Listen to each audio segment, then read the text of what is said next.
Hi there, and welcome to Wild Things' first bonus episode, an interview with Bob Gimlin. He's one half of the duo that recorded the most famous Bigfoot film ever, the Patterson-Gimlin film. I'm going to let you guess which half he is. Anyway, we've already heard a little bit of his story in episode 3, but Bob had a lot more to say. I sat down with the now 87-year-old at the 50th anniversary celebration of the film. 3 days of lectures, hikes, parties, and glad-handing held in Willow Creek, California, not far from where he and Patterson made history. Bob's voice is fantastic. He also calls me Lori throughout the entire interview. I didn't bother correcting him because, hey, the man's 87. But he started by telling me how he ended up looking for Bigfoot to begin with. Okay, Roger Patterson and I were pretty good friends. And he was into the Bigfoot thing and kept working on me. And so one day Roger come driving in my driveway with his eyes just, oh, Bob, we got to go to California. Well, what's going on, Roger? And he said, well, if they, on Labor Day weekend, they put a piece of equipment back in there because they want to start building logger roads over there in that Six Rivers National Forest. They came back to work after Labor Day weekend, and there were Sasquatch tracks all around this piece of equipment, 3 different sizes. And that's the main reason that I went down there, to see these tracks and witness something I own. And we just decided between the two of us that we'd stay a couple weeks and ride and look for more evidence. So let's back up to that fateful day in 1967. You know, I've heard the story 1,000 times, but I've never heard it from you. Can you tell it again? Are you willing to tell it one more time? Okay, Lori. On Saturday morning, October 20th, second day after my 36th birthday, we're riding up the creek bed, and Roger, of course, was filming the beautiful fall colors of red and yellow leaves and all of that. And we were kind of happy. It was a sunshiny, warm day, and it was just kind of a pleasant ride. We weren't really looking for anything that day. And we come around, Roger's riding ahead of me a little ways, probably 2 or 3 horse lengths, and I was leading the little pack horse. And we come around a downfall tree. Well, Roger was in front of me, of course, and his horse just went bananas. So Roger, trying to get off his horse, he managed to get the camera out of the left side saddlebag. And by then, I could see her too. I see it. I didn't know it was a her. And just stood there, looked at us for a split second, and turned and started walking away. And I was sitting on my horse on the east side of the creek, where it was on the west side of the creek. And Roger had ran across the creek trying to film it. That's what the jerky part of the first footage is. Of course, I'm saying, well, they really do exist. These things really do exist. 'Cause I see this huge, muscular, hairy-covered thing walking like a human being. And so Roger said, I've got to relocate, Bob. Will you cover me? In case we have something angry coming back at us, you gotta protect yourself. So I rode across the creek, bailed off the horse, pulled the rifle out of the scabbard, and I just stood there, hold it. Well, so many people have made the mistake of saying, yeah, Bob pulled a rifle out to shoot the thing. I had no idea. I wasn't going to shoot nothing. And so Roger then was able to film it until it disappeared up a little draw. So that was kind of the whole story of how this all happened.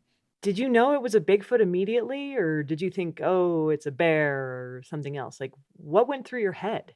Well, I knew it wasn't a bear. I could tell. I've hunted bear. I've hunted every kind of creature out there. I mean, in the lower 48. And so, no, I knew it was not a bear. I've seen bears stand up, but they don't turn around and walk away. And so, there was quite an area there, Laura, where it covered in a few seconds because it wasn't running, but its steps, it was 42 to 48 inch stride when it was just barely just walking.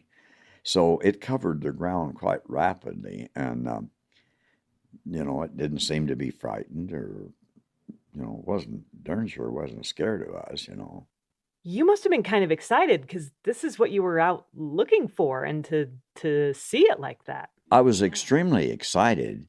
If you've ever gone hunting, Lori, for a big bull elk or something that jumps out of the trees from 100 feet from you, all that excitement, I've missed bull elk first shot because, oh man, there it is, what I've been looking for, Well, we were looking, but we never expected to see a real live one there. We wanted to see more evidence, footprints or whatever it took.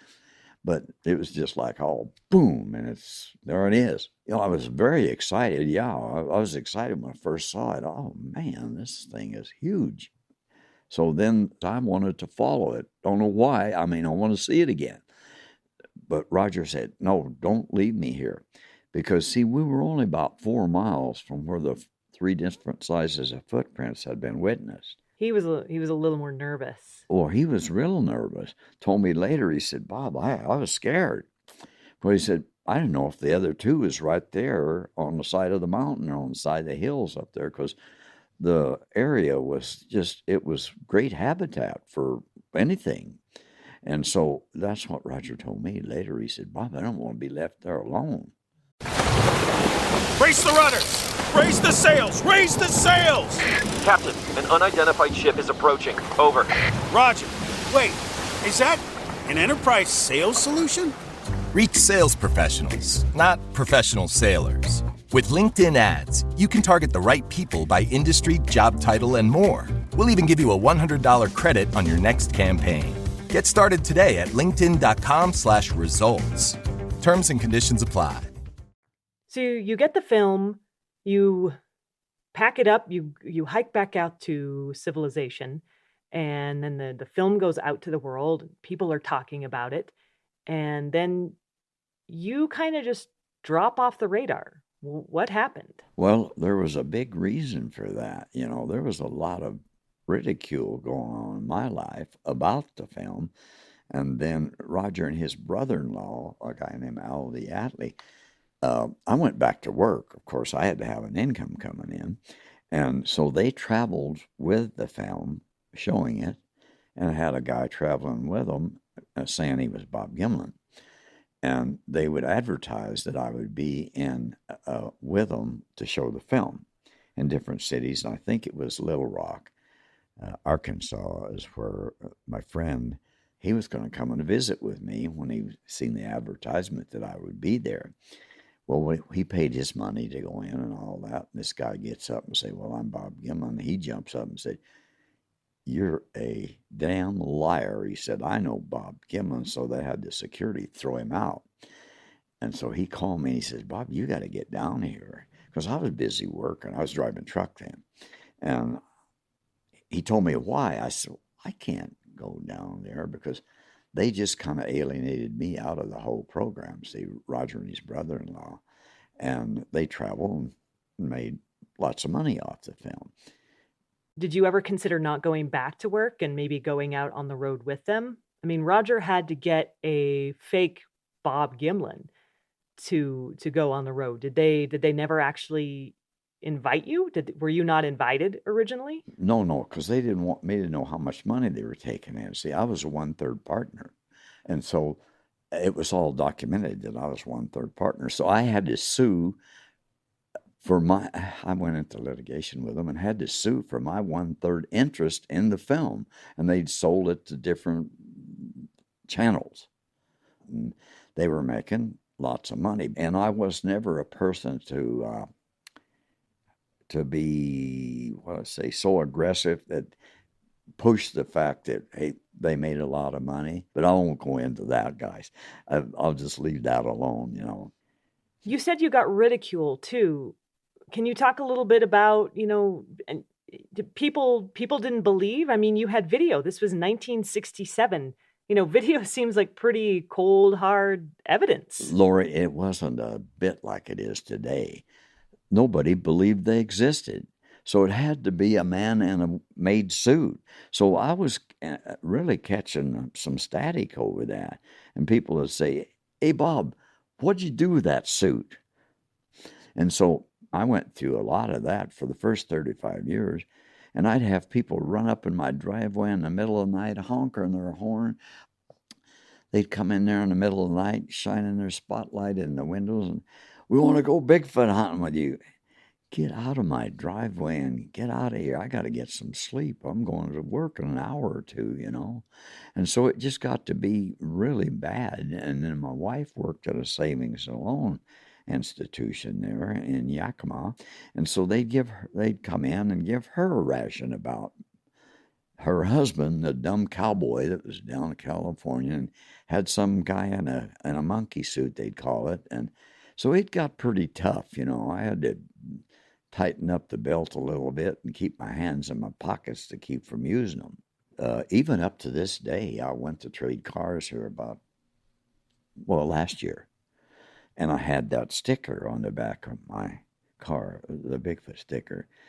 And there's a couple guys standing there, and one of them looked at me and said, "You're Bob Gimlin, aren't you?" And I said, "Yeah, why?"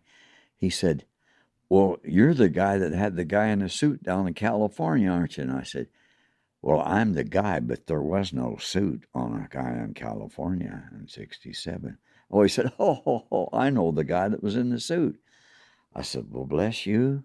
I'm sure glad you do know him, because there was no guy in a suit." You see, so I go through this up to modern time. You know, with all the people who were doubting and questioning you, did you ever start to doubt yourself? Did you ever think, "Oh, well, maybe I didn't see what I saw"? Did that ever happen? Did that go through your head?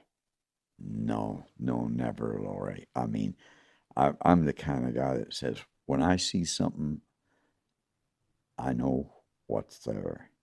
And you're not going to change my mind by saying nasty things about me.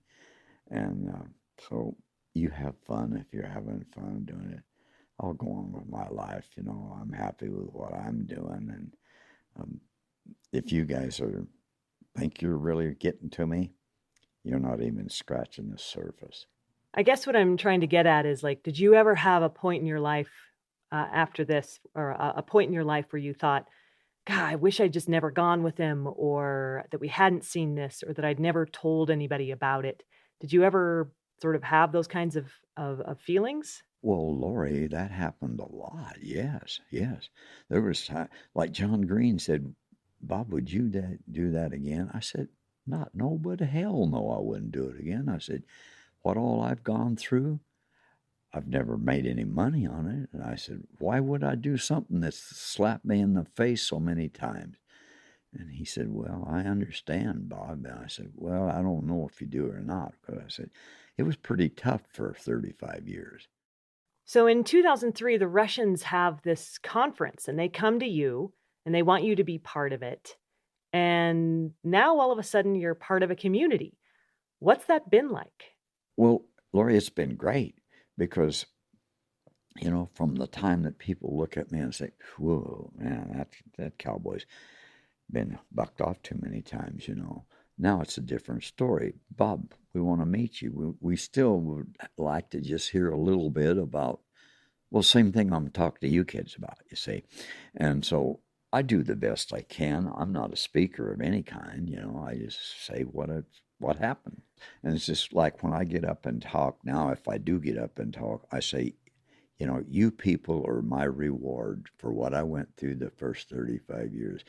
I'm lucky enough to have grown men say, "Bob, I've been waiting 25, 30 years to see you. My dad took me when I was 8 years old to see that film footage. And by golly, I've just wanted to look you in the eye and say, 'Bob, is that true?' And I say, 'Well, you're darn right it's true. Why would I be here?' I'm not trying to deceive anybody."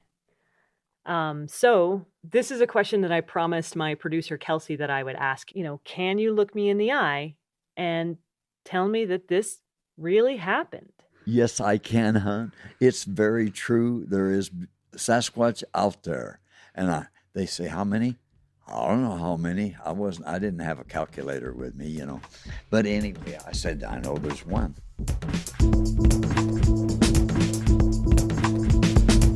That was Bob Gimlin talking about the Patterson-Gimlin film and life after Bigfoot. You can find out more at his website, www.bobgimlin.net. And for more about Wild Thing, check out our website, wildthingpodcast.com.